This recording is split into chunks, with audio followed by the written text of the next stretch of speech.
It's New Year's Day in Simpsonville, South Carolina, and we haven't watched a single football game. I guess we're not much football fans, but hope that you've had a good day today watching the games. I want to talk to you about Moses. As a matter of fact, this particular set of notes that I took out was a message that I titled Holy Moses. And because he had quite a life, if you really think about it, he was one that was promised a nation.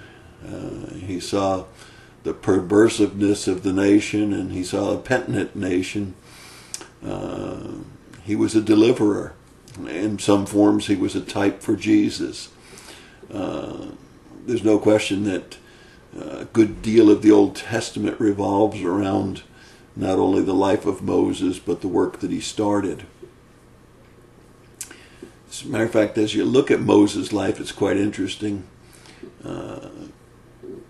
God didn't have to train a whole army in order to accomplish what he wanted to do for the nation of Israel. All he had to do was protect a baby.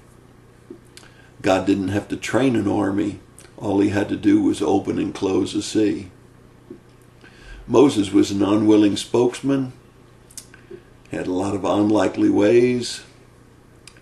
He had a lot of undesirable situations happen to him. But Moses did have faith. And perhaps one of my favorite passages of Scripture is in Exodus chapter 14, verses 13 through 14. When Moses really came to understand God's power and might, and Moses stood with an Egyptian army closing in on him, the Red Sea at his back, and 1 million Israelites complaining. And he said, "Stand still and watch the salvation of the Lord." What an incredible sight that must have been. It seemed like there was no way out, yet Moses had come to the place to know that God is God. And he said, "Stand still, watch the salvation of the Lord." Moses learned about God's supply, water, manna, quail. Moses learned about God's laws and how important it is to stay righteous before him. But he also, obviously, after he got the 10 Commandments on Mount Sinai, learned that God's laws are almost impossible to even slightly keep correctly. He personally probably realized that it was going to take more than obedience in order to find salvation.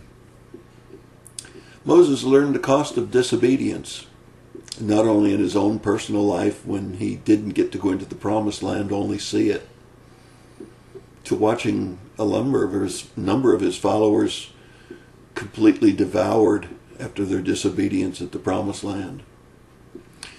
But the one thing you can say about Holy Moses is that he was a man that completed his mission.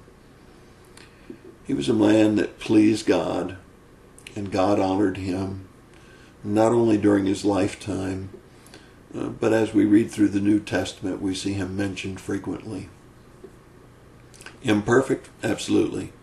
But we serve a God that's a God that is a specialist with imperfects. I know he is with me. How about you? That's your thought for the day. God bless you and have a great day.